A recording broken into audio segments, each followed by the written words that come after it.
Hi, morning guys.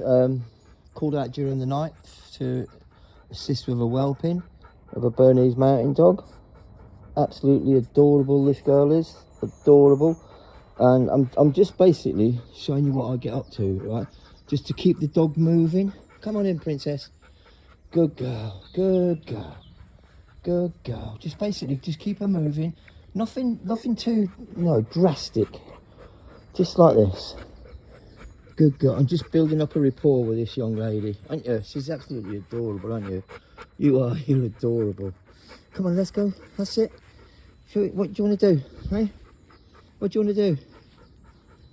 See, I won't mind if the dog has the puppy out here, okay? It wouldn't bother me, because I know she will chase that puppy, follow me into the whelping box. So don't always feel that whelping box, you've got to have your puppy in there.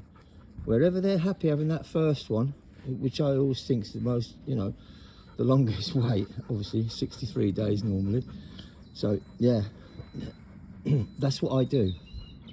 Just keep it going. She doesn't want to move, let her move on her own. Look, that's good. Good girl, princess. Good girl. How clever are you? How clever are you? Hey, you okay?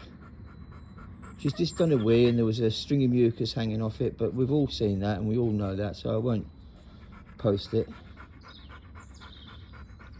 See, now she's like this, active first stage labour, I will give her some calcium.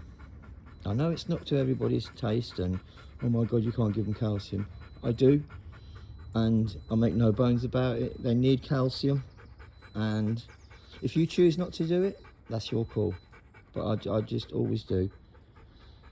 Super alert, look. She's in no pain, she's not stressing, she's not pushing, she's not straining. So we just go with the flow, don't we, princess? Good girl. And I can touch her wherever I want to touch her. So that's a good thing. Like I say, I build up a rapport with the girl. Basically when I've scanned them, normally cytology first, then scan, then the whelp, and then once I go to collect all my equipment, my whelping boxes, my vet bed, I chip the puppies, and it's not the end of the journey for me.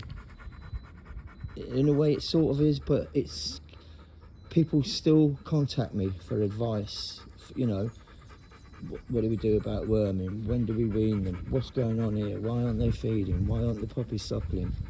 Doesn't matter, I will help anyone 100%. So guys, okay, I'll speak to you soon.